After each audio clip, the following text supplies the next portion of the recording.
Ancient technologies. This is essentially part two to the polygonal um, walls, where I just want to talk more about walls because there's different types of walls, not just the polygonal. This one technically is polygonal. There's some elements of polygonal shapes in here, but a lot of it is uniform. It's just a whole bunch of blocks, and a lot of the blocks are same size. Um, so why are they the same size and some of them are not? Right? Why aren't they all the same size? If they can obviously make them all the same size, right? The reason for this, why a lot of them are the same size and some of them aren't, is because the way I look at it is a lot of these used to be kind of like obelisk shape.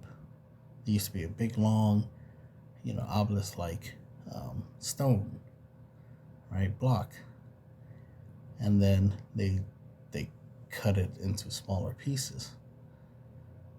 Into smaller pieces. Took this big long rectangle, basically this big obelisk like shape, and then cut it into small slabs, right, small blocks. And the way to do it faster, instead of cutting straight through, which will give you flat, flat finish, right, flat surfaces. What they did is, you'll see on here, is that they took, um, the way I like to describe it is, they cut down, chisel down, saw down, jet cut down, whatever you want to do. Especially if you're using a jet cutter, this would be the best method to conserve your cutting capabilities, right? Your water and your sand, and your compressed air, right? Is you'll cut like a couple inches down on the surface of the rock, right? So you'll cut the top. I just zoom in so you can kind of. Oops. I guess I can't zoom in. Well, anyway, never mind. But you get the idea, right? Cut the top, and let's say down 3 inches, then flip the stone over to the other flat side, then cut 3 inches down, flip it over, cut 3 inches down, flip it over. Now you could probably have this like on a lathe or something, some way to spin it. The idea is like you want to be able to rotate it, so you cut from the top, cut straight down from the top, spin, right, or rotate, I should say, cut again, rotate, cut again, rotate, cut again, right? Then once you're done doing that, then it's a matter of applying pressure onto that that cut area, and then the stone will break. Snaps, like a Twix. Twix are designed in a way that makes it easy to break apart, which is pretty much the same thing as this. So you're trying to make it easy to snap the the rocks apart, and this is why you get these beveled like edges on all these rocks, and then you do that multiple times. You have multiple blocks out of one big, obelisk shaped type block, and then you start stacking them, obviously, and build a wall. And this is why these look this way. To further prove this, concept, I would need to see the other side of these blocks, to be able to confirm that. But this is what it looks like to me, so that's what I'm talking about. Because right off the bat, that's what it looks like. It's because I'm just thinking that's the method I would use. I'm like, why these rocks look this way? And I'm thinking of what would be the fastest, easiest, laziest way to do this, especially if I need to build a wall real fast, like in a matter of a couple of days, because I need some type of shelter, some type of fortification, especially if there's a threat on its way. I need to build a fort, right? You gotta build some type of defense, and you don't want to take 10, 100 years to build protection, right? It makes no sense. You want to build things as quickly as possible. And since a lot of the time you're going to be spending is stacking these blocks in the first place, you don't want to take too much time cutting them in the first place. You want to make cutting them faster.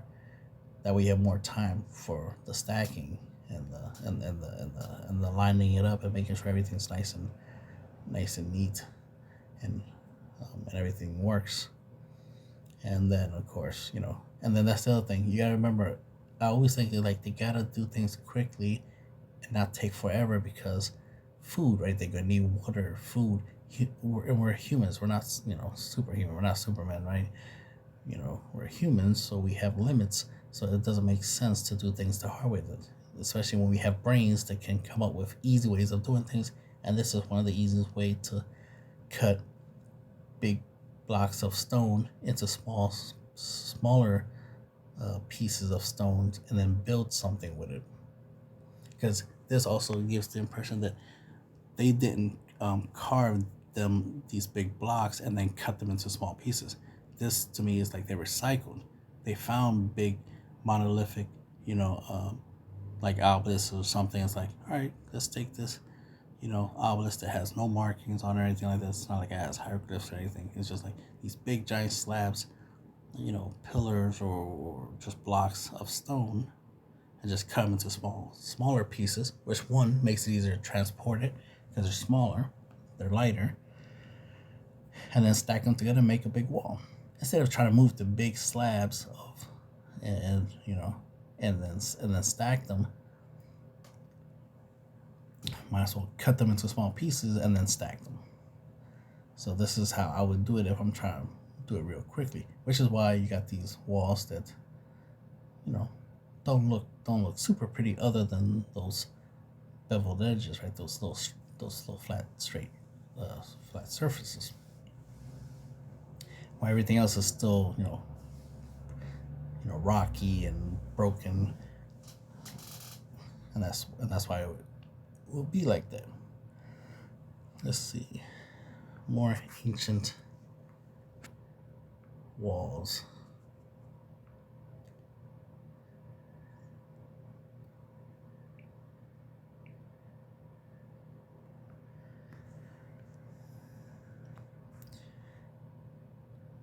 Obviously, this seems pretty simple. You're just taking a whole bunch of rocks and trying to, preferably trying to get a lot of rectangular, a lot of flat surface like rocks, and then try to fit as many as you can in there.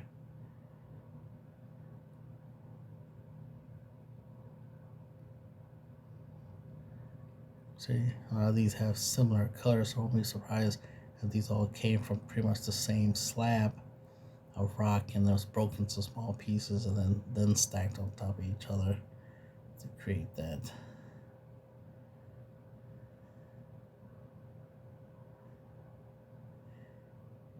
Let me see. Those are a type of rock called lightning.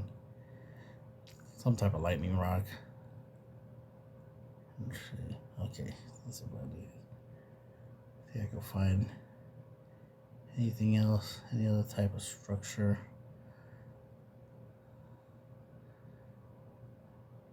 So I could try to explain it. Like, that's the thing. A lot of these structures can be easily explained just with the method I was explaining in the first video. We take a big slab of rock, break it into small pieces, and then put it back together like a jigsaw puzzle, and that's how you get these polygonal walls. They just seem to fit so perfectly, yet they're oddly shaped for no, technically no logical reason other than, well, this is the easiest way you can build a wall, is to take a big slab of a rock, break into small pieces, and then put it back together like a jigsaw puzzle.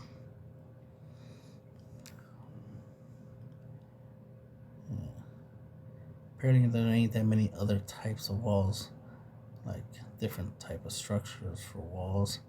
All the walls seem to be pretty much the same. They're either uniform blocks stacked up like Legos, or they're polygonal because essentially they're a whole bunch of broken pieces put together.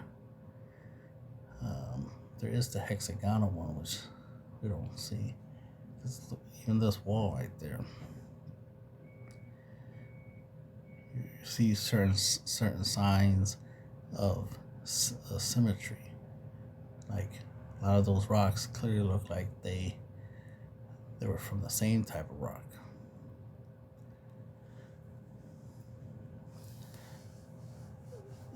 And then they were just broken. The rock was broken and then stacked. So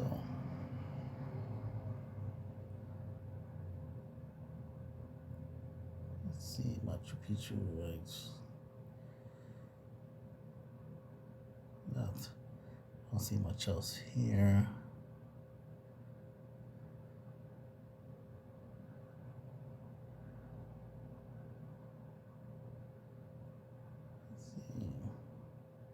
Like right over there, see how uniform that is, like all the same shape.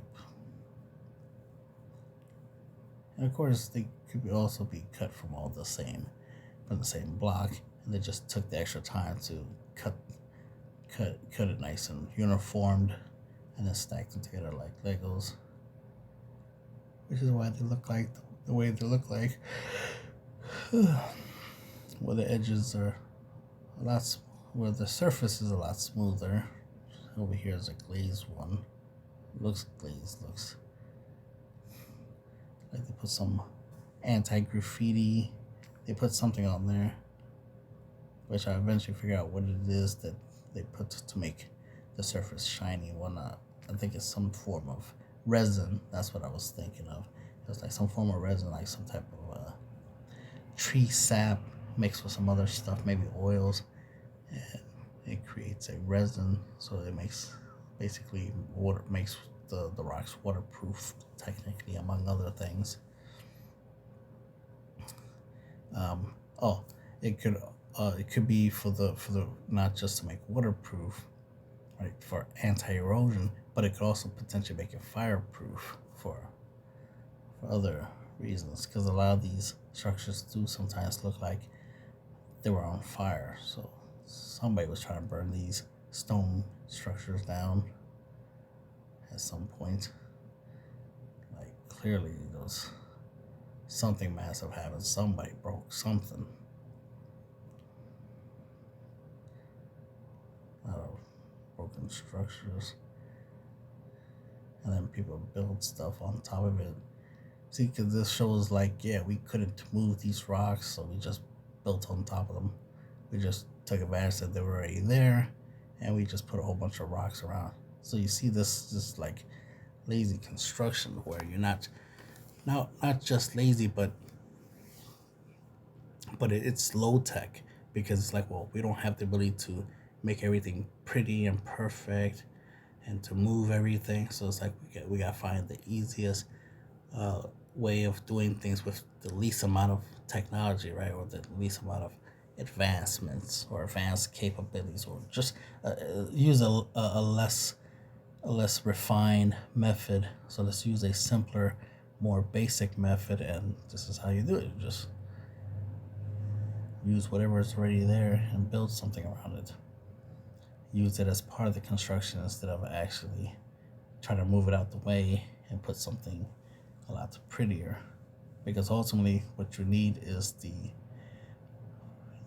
fortification. What you need is the barrier, the usefulness of what it, having these rock walls do, which is to protect. That's what we use rocks for, right? These structures are shelter or protection from the environments or other people and whatnot. So, and then of course there's the whole earthquake thing. So it's always better to build stuff out of the strongest stuff you could build, especially when it comes to earthquakes. Building stone structures is logical against earthquakes, which is why they're using them instead of using wood.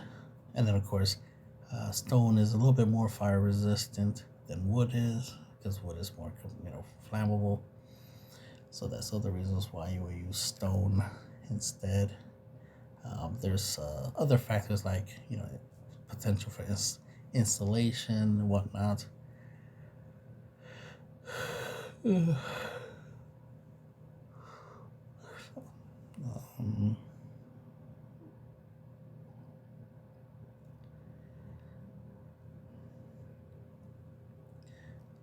see here, you see a lot of flat, smooth, uniform surfaces of stone, but then you see a lot of non-uniform stuff. It's like it's obviously they use some recycled pieces, and it's like, all right, let's put this here, put that there, make use of it, and then they put much more uniform, where they put a little more effort into getting nice like shaped stuff and then build the stuff. Or like I said before in another video, the other video is they probably found a lot of these stones already, so they collected a lot of stones. So recycling, they collected a lot of these stones from other ruins, right, other locations, and then they brought it with them, and then they stacked it up and built these structures. And this is why you have all this mix match. This is why you have this Frankenstein type of construction. Even over here, where it's like, why didn't they just use a whole bunch of blocks that were the same shape and build something? Why is there like really, really big block over there to the left bottom, and then slightly medium small, and then very, very small, and then all these other shapes that are pretty much the same size? It's like, why all this mix matching when building something? Is because they were using materials, they were using stuff that they had available. They're recycling. They took pieces from other constructions, things that other people built, and then they built their own shit with it. So it's just a lot of recycling. So this just makes it easier to build when you just take stuff you found and just build something with it, right? So this is recycled, reuse, whatever you want to call it. So this is reuse architect, and that'll be the end of this video.